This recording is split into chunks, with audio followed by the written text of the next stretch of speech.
Bedtime is one of those really special and tender moments that we get to have with our children, and it's a great time to be incorporating reading into our children's schedules. But often when it comes down to the wire of bedtime, everybody's a little bit tired and a little bit ready for bed. So we try to find stories in our home that are a little bit shorter.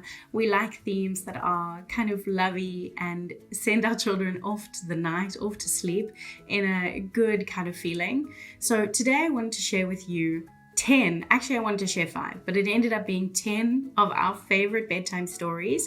We're going to start from the ones that my kids liked more when they were younger, going up to their current age. They are currently 6 and 4. And we're going to talk about what the books are, let you have a look inside, and all of these books will be linked in a blog post right down below. So come and check out that post and see if you want to get any of these. Today I tried to choose books that are maybe a little bit lesser known. Probably many of them you're like, oh, everybody knows that story. It's such a great story.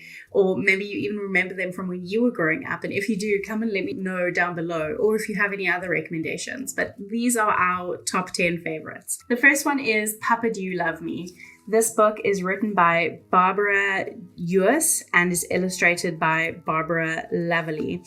And it basically walks through the story of a father and a son. There's another one called Mama Do You Love Me? And the illustrations of the book are just gorgeous. The child is basically asking the father, if I did this, would you still love me? If I did that, would you still love me? And they're very contextual to the African setting that this is in. But the father is just really encouraging his child that no matter what happens, the father would still love him. I like specifically in the book that there are points where the father says, like, I would be upset, but I would still love you, of course.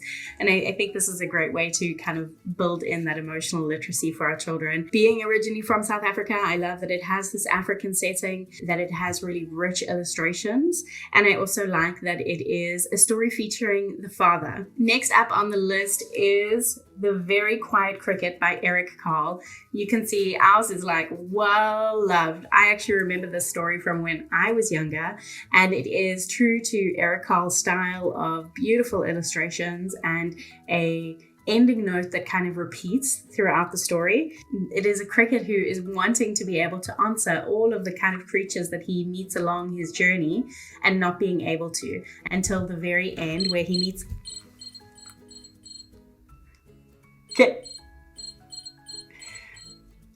another cricket, and then they make the sound together. Why I'm so excited is because this hasn't worked for about 3 years because it got like utterly destroyed by a friend.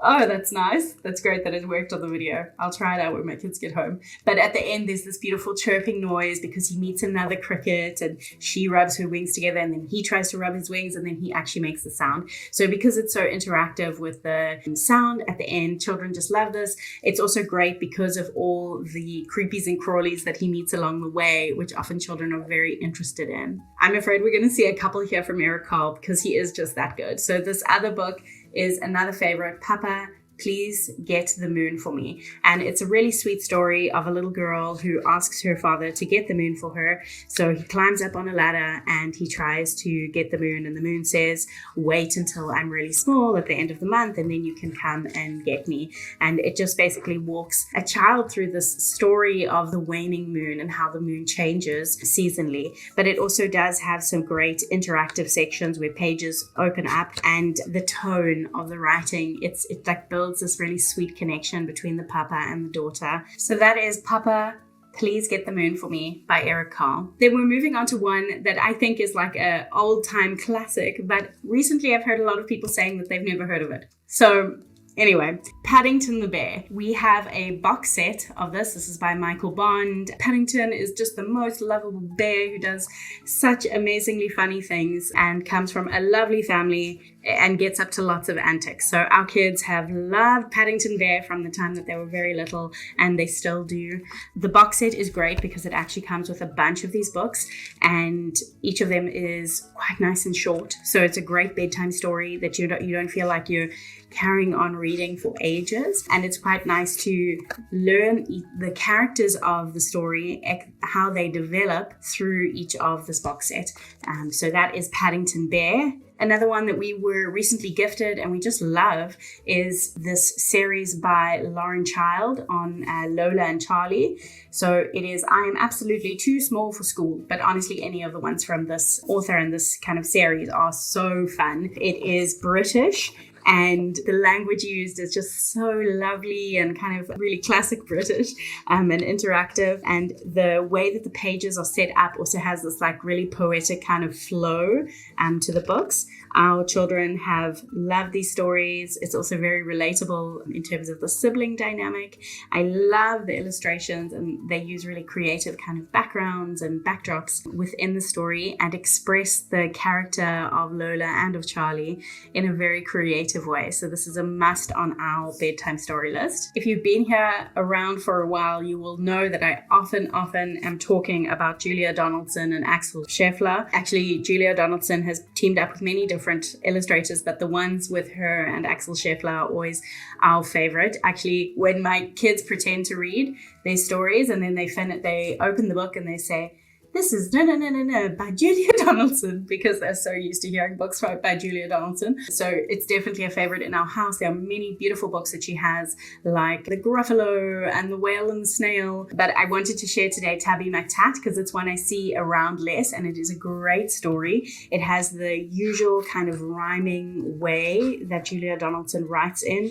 The illustrations are great. There's lots of things you can find within the pictures. And the story is really sweet. It is a story of a cat who is a busker's cat, and he gets separated from his owner and he joins another family. He gets married, has kittens, and then goes to look for the busker, and he is a singing cat. So that's the story, and it is very sweet. Another one by Julia Donaldson that I just had to mention, and of course I think this is a far more popular book. I hope that you've heard of it because it is that good. It is The Paper Dolls, and it is a sweet story about a little girl that makes paper dolls and how she plays with them and how her tiger slipper becomes the tiger that is chasing the paper dolls. And they have a little rhyme that says, "You can't catch us, so no, we're holding hands and we won't let go." And they each have these little special names, and how her brother comes and snips up all the paper dolls, but then they come back together in her memory and they are kept in her heart until she becomes a mother and she makes paper dolls with her daughter.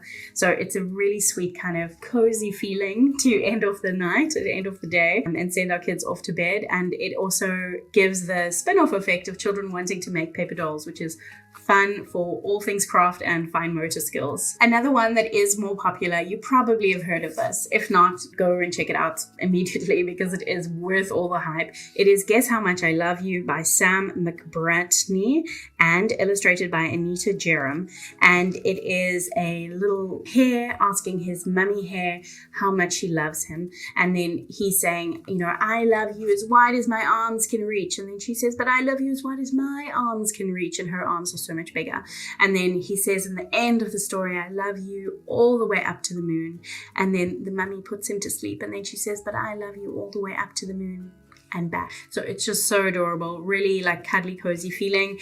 And they actually, I think they have a series, like something a show that you can watch on TV with the same kind of illustrations and maybe the same kind of characters. There's a few books. There's also one with bears that we really like from this author. So Guess How Much I Love You is a definite nighttime story. Another one that we have loved recently, as you can see, it's like well-loved books, is Jungle Jamboree by Joe Empson. The illustrations of this book are really phenomenal. It is a beautiful story about body concept and about finding beauty. It is animals that are going to some kind of a competition about how beautiful they are, and the amount of vocabulary is less, like there's not tons of words on each page. So it's a great story that children can look at, and it's not too long in terms of the reading. So they go to a competition and they decide that they're not beautiful enough. So they paint themselves, they make new pants, they make new legs, all of this kind of stuff.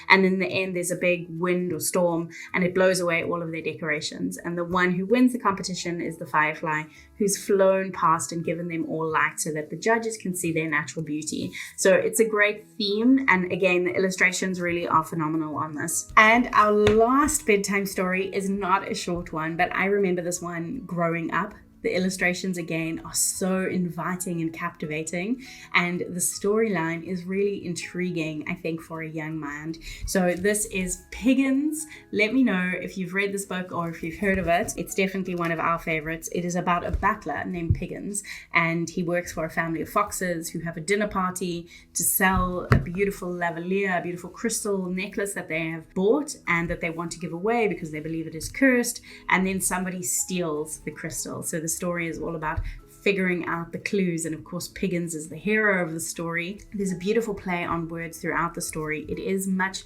longer of a read than the rest that I've recommended, so this depends on your child's age and their attention span, but it's one that I love and I think also will grow with children a lot. So those are our 10. Come check out the blog post, which is linked below and has all of these stories linked in there, and I will see you over there.